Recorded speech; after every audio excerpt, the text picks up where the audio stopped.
Valoro profundamente la sensibilidad de la señora senadora, miembro informante de la comisión, y todas las peticiones de principio que ha formulado a lo largo de su exposición. Pero incluso a lo mejor una semana de trabajo más de la comisión hubiera servido para darle un sentido a esta ley y fundamentalmente una operatividad, que es a lo cual me referiré y que veo que carece y que no tiene. Y sucede que lamentablemente en nuestro país muchas veces nos ponemos a inventar la rueda y encima cuadrada. No existen antecedentes internacionales que tengan relación directa con el proyecto venido en revisión de diputados. No es cierto. Lo que sí existen son las leyes de defensa de la competencia y las leyes de defensa de los consumidores, los principios constitucionales y todas las normas que se han dictado en su consecuencia. Hay un solo proyecto al cual ya habré de referirme, que es el origen de todo esto que se aprobó en diputados y que hoy tenemos que sancionar o no en revisión. Y entonces, a sabiendas del vicio de orfandad intelectual íncito en la génesis del proyecto que tratamos, me preocupé por corroborarlo. Se intentó copiar un proyecto de ley del Ecuador, pero se lo copió mal. Por eso lo que hoy se trata se transforma en un placebo irrelevante. Intentaré analizar las cosas.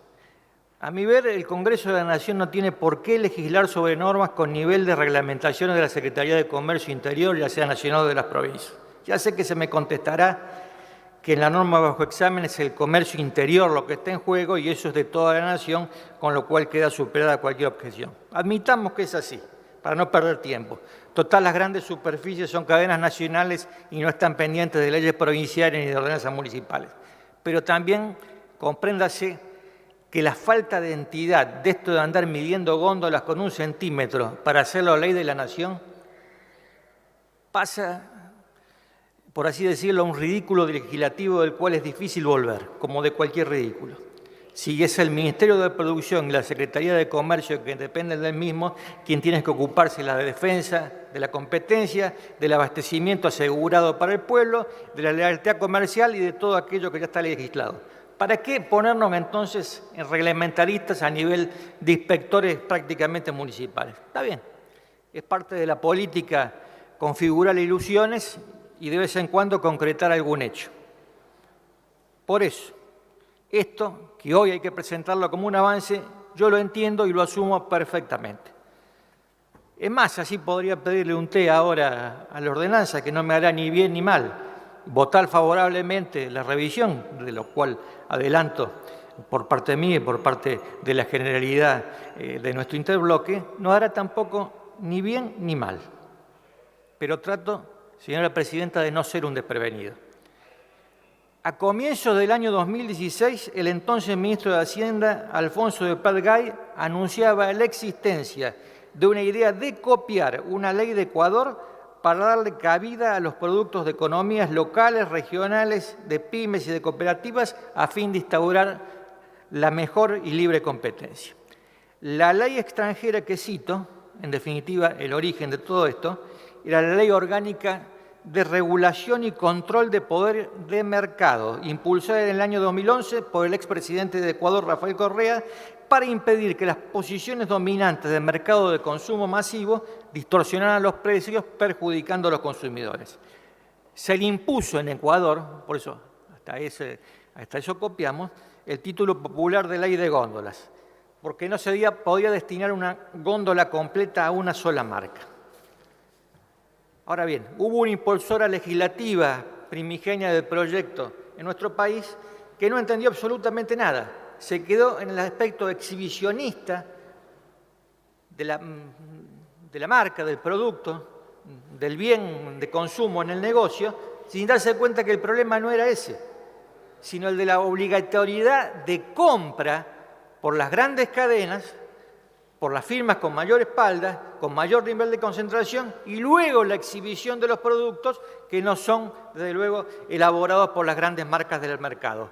Cambió las cosas, no se dio cuenta de nada de lo que se trataba. Este es el sentido de la ley ecuatoriana que se quiso replicar en Argentina. Ese es el sustrato. Se podrá estar de acuerdo o no con eso, Pero insisto, ese era el alcance de aquella norma extranjera latinoamericana que se pretendía copiar. Y cuando se plagió, se lo hizo mal. En la ley ecuatoriana se combina una exigencia de compra por un porcentaje de facturación, del 10 al 14% según el tamaño del negocio, con una prioridad de plazo de pago para los proveedores más pequeños. El formato de la presentación en las góndolas también está previsto, pero desde luego eso es lo secundario. Si lo que se quiere favorecer es la competencia de las pymes y las cooperativas con aquellas alimenticias, como digo, de una solidez incalculable y una concentración en el mercado alimentario altísima. Entonces, asumamos, por lo menos en mi caso, que ni el papel carbónico se usa bien. Y vamos directamente al proyecto de revisión. Acuerdo con que la capacidad regulatoria estatal debe impedir el ahogo de las empresas pequeñas y medianas por las grandes. Es la defensa de la competencia puntillosamente legislada en la Argentina. La norma en revisión no daña, tampoco completa, como se dijo antes, lo que dejó vacante la ley de fondo de la competencia en orden a esta cuestión, pero no daña si es que se la quiere anunciar como un progreso, porque no hay forma de negarlo tampoco, no hay por qué negar esa posibilidad. Si esto es lo que se intenta y si así se lo cree y así se lo presenta y así es asumido, por lo menos en diputados lo fue con más de 180 votos, perfecto. No contrariemos esta idea de utilidad que cuando uno lee la ley y lee a la presidenta y señores senadores de atrás para adelante, adelante para atrás, lean todos los días, y de lo que sirve o lo que tendría que servir no está, que es la obligación de ir a comprar a pequeñas y medianas empresas, cooperativas, mutuales y demás productores incluidos en las leyes respectivas. Entonces, no fomenta ninguna competencia ni evita distorsiones de precio. Asignar un espacio de una góndola de un hipermercado no implica estar en capacidad de llenarlo, y mucho menos de reponerlo, o dejar un porcentaje para productos de economía locales o cooperativas, que hasta puede significar la consagración de espacios vacíos o muertos, transforma a la norma en un declaracionismo que, insisto, no hace ni bien ni mal. ¿Cuánto puede durar estos espacios muertos? Muy poco tiempo, porque además la normativa sanitaria y el uso comercial con empaquetamientos y código de barra lleva a preguntarse cómo se soluciona el problema de la reposición. Y no quiero ponerme en gracioso porque se habla permanentemente en el contenido de la ley de los productos locales, regionales, originarios y demás. ¿Cómo van a hacer? ¿Qué van a poner en Formosa? ¿Van a poner 1000 chipá por día para que los repongan cuánto? ¿O va el senador Mayán a recomendar un tereré elaborado y especial, producido en gran cantidad? Algo lo querrá vender en Recoleta, todas cosas verdaderamente, si no absurda, por lo menos de poca utilidad práctica. En realidad las tortillas se venden en las esquinas, en los semáforos. Los cubanitos hay que ofrecerlos y venderlos de inmediato porque no aguantan de un día para otro. ¿Cómo van a obligar a ponerlos cargándole costos de exhibición? Y todo lo que supone la logística de estas grandes superficies o hipermercados. No, yo verdaderamente entiendo que no se deben por lo menos sacralizar pavadas, por más peso que tenga la impulsora de esta norma. Hay que imponer, esta es la realidad, hay que imponer la ley de defensa de la competencia, la ley de lealtad comercial, la ley de defensa del consumidor. El resto es marketing, ya que estamos hablando de hipermercados. Y solo señalo, dentro de la norma venida en remisión, lo inatendible, a saber, la exigencia de 5 proveedores para cada producto. Y si no hay 5 proveedores, o si las condiciones de compra-venta de cada producto no convencen ni al que vende ni al que compra, se establece un tiempo que casi llega a 6 meses para declarar vacante entonces esa posibilidad y no exigir que se exhiba. Ratifico, lo que hay que exigir es que se compre, no que se exhiba. Esto es todo al revés, está mal hecha. En segundo lugar, si los hipermercados no adquieren estos productos, porque en ningún lugar, como dije, se pasa de la exigencia de mostrar a la exigencia de comprar en variedad para cubrir la góndola.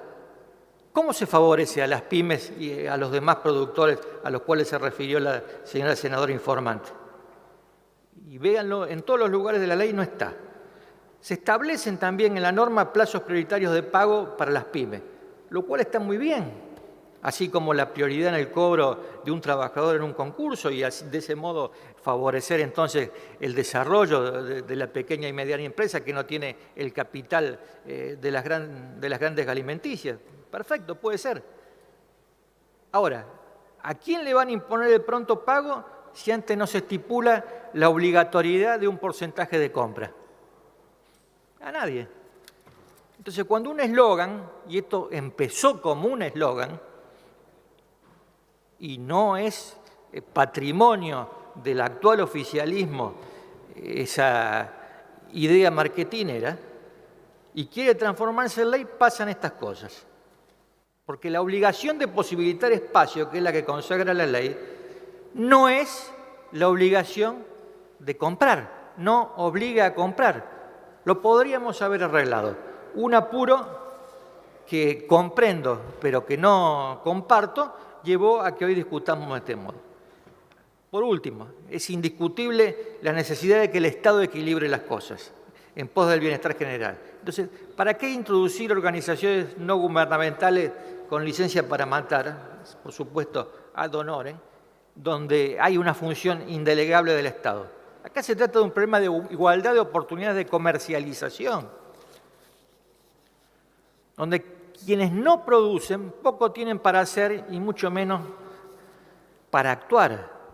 Para ello están las leyes de fondo, que integran, eso sí, según la norma, según el artículo 15 de la norma, que integran este proyecto de ley venido en revisión.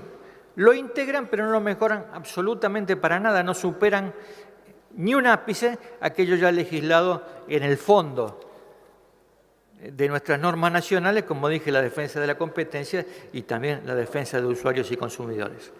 Antes que me lo recuerden y achicando al máximo mi exposición.